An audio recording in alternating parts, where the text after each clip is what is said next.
this tutorial, we're going to start looking at how to start completing your design ideas and developing your model making techniques within your sketchbook. As with your research, there's no right way of doing this. There's no one way of doing this. You will start developing your own style as you work on your sketchbook. This is just tips and guidance for how a sketchbook can look and how that flow of research to design can balance each other out. Model making is really key for ensuring that you develop your design ideas in a practical way and that you are able to achieve your end result when you come to making your products. Now with this project, I'm going to show you how my designs start to develop and how I incorporate model making techniques as well.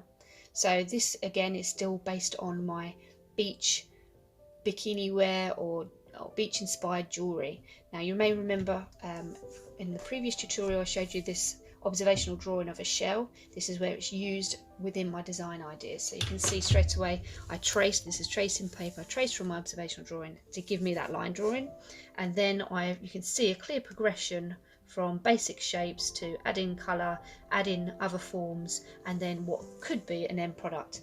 Now don't think that all your drawings need to look like this. This really isn't the case for your sketchbooks. This sort of sketching is absolutely fine for your level of work. This would only be really for when you're completing or showing your final design. But throughout your sketchbook with all your different design ideas, this sort of rough sketching is perfect.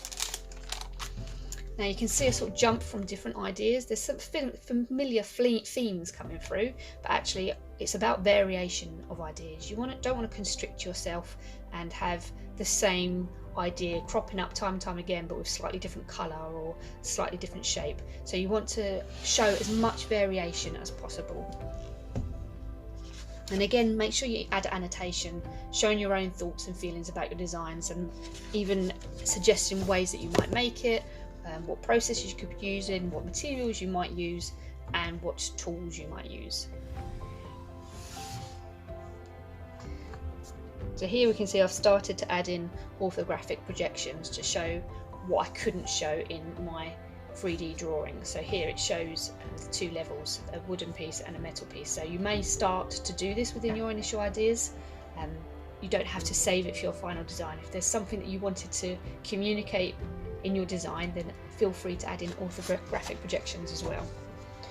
Now this is what I mean by basic modelling techniques. So when we talk about model making, it doesn't have to be a beautiful end product, and generally speaking it's always made from cheap materials such as card in this instance. So I was trying to experiment with, or just explore the idea of creating this concertina effect with this pendant, and I wasn't sure how it was going to work, so I tried it out on card, scoring and cutting, just to see if it actually worked as an end product. And to be fair, from this model I decided it actually didn't work too well, it didn't give me the shapes I wanted it to.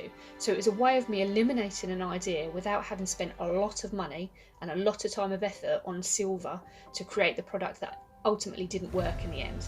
So this is why it's really important to start doing some model making throughout your design process, because it may be that you strike out an idea or you need to go a different direction because actually your model making tells you that's not going to work.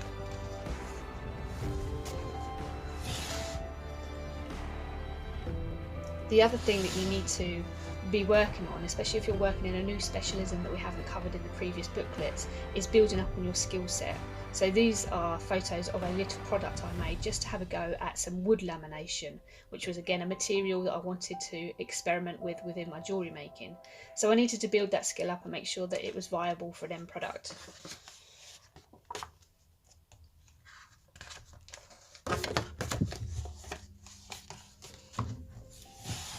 And again, like I said before, you might have design ideas encroach into your research. You should have research encroach into your design ideas. So I'm continuing to add in other sketches from images that I've seen. What would make this page even better is if I had more visual research on it to explain where these diagrams came from.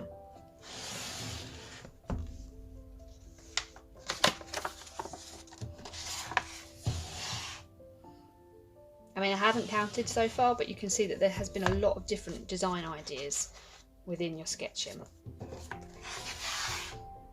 And sometimes it's good to completely come away from what you were doing and try something completely different. So before I was looking at individual pendants, now this is like one whole necklace piece.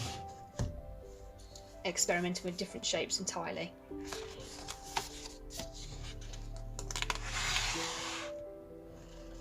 Now I'm going to refer back to my research on this page. You might recognise it, but both of these images come from my research book that I showed you earlier on. So this first one here was inspired by this fish. So you can see the shapes here, but also the colours I've used are the same. Now looking at that, without that research next to it, you wouldn't necessarily have known that it was based on a fish. So your design doesn't have to be obviously linked to your research, what it is you've been looking at. It can be more subtle than that.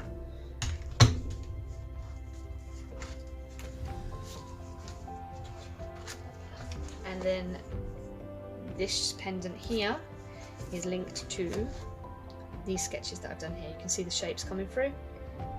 So this was actually based on coral.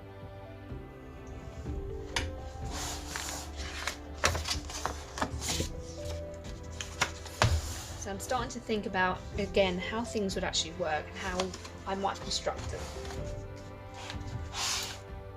This obviously is linked from the lionfish drawing I did. So I've come up with a design idea, but eliminated it quite quickly because I didn't like the colours, but then developed it into this idea. Once again, I've got some model making here, so I've experimented with some fabric. This is a photograph of a card model that I made of it as well. So this is really what I want to see in terms of modelling within your initial ideas.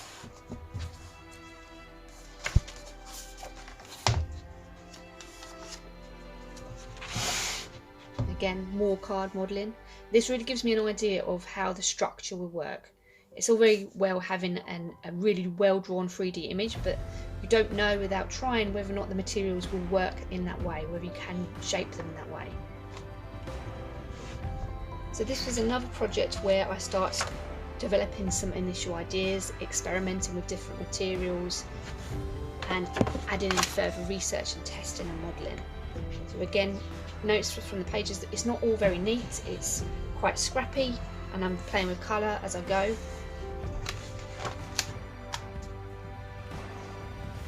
The sketches don't have to be beautifully drawn, they can be rough and ready.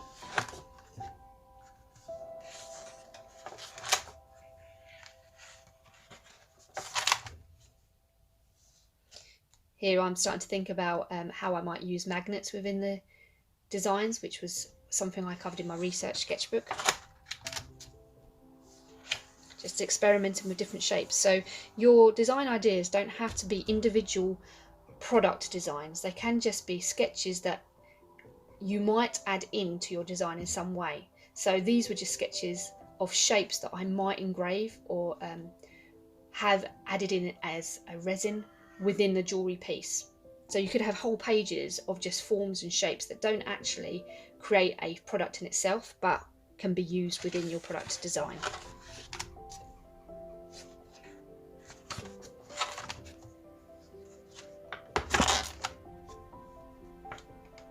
As I said before, I was really keen to play with resin and have a go at resin. So again, this became a big testing part within this sketchbook and this project.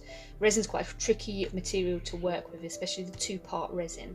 So I needed to develop that skill before really taking on the challenge of a final product. So here I'm experimenting with incorporating different materials within resin. So I've used actual starfish, and I wanted to create bubble effects. So I did this by actually injecting dye into the resin before it's set, and I had varying results with that. So it was a very vital test to complete, because actually some things just didn't work and the food dye affected the way the resin set.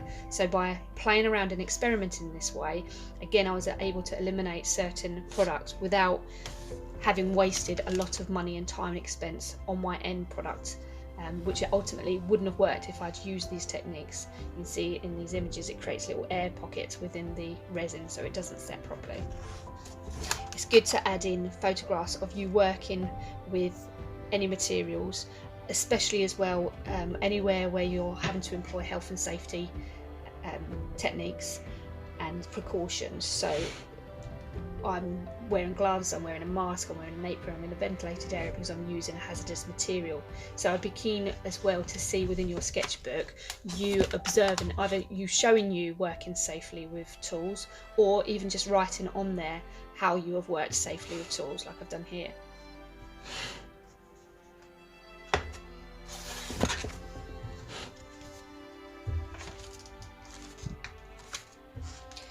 Moving on to what became my final piece, I decided to create jewellery that could be worn on the bikini, and it used stingray skin set within the silver. So I'm experimenting again, modelling here, with just cutting card into the various different shapes and forms that I could create.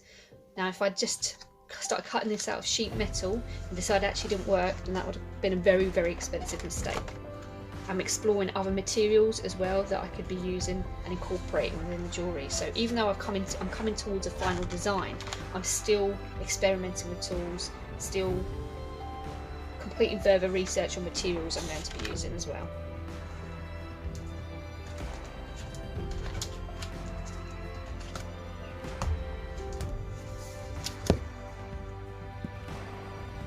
So I have a final template for my design, and then I create a card template for other materials that I'm incorporating into the design. I'm experimenting again with other materials and techniques that I might want to incorporate within the whole product.